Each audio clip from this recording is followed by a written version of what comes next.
ko ejo wanyoye tubiri. You know well that yesterday you drank some bottles. Umenywa umetia chumvi, umetia na pilipili. That's your problem. And then you wash your mouth. Imana Utara Yiha Ikibanza cha mbere. God did not have you the first. Tuzokwa turi ibintu ngabi guce ku mutwe. You're gonna confess things, it's gonna leave you. Si utatulaumu. You're gonna complain. Ngo twagusengeye. Kumbe ni wowe utayiha ikibanza cha mbere. Ifise ukwihangana guteye ubwoba.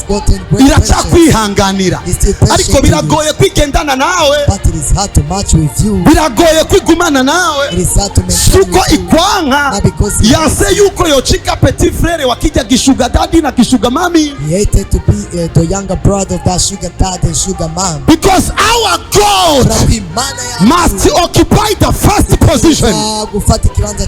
Le Dieu que nous prions, il doit occuper le numéro 1 partout et pour tout. Igituma Samuel yarize. Igihe Isirayeli yasavye umwami. Avuga muranse ko Imana ibabera umwami. Kuko Imana niyo yari umwami direct wa Israel. Nabwira bareke. Ibyo umwami azobakorera birabaraba. What king gonna do for them, it's up to them. God must occupy the first position.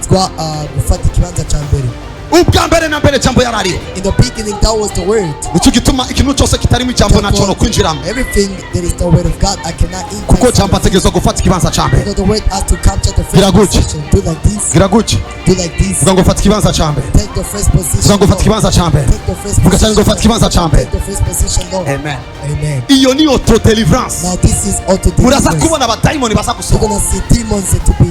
Imana ifashe ikibanza ca mbere mu cyumba When cyawe. God holds the first position in your room.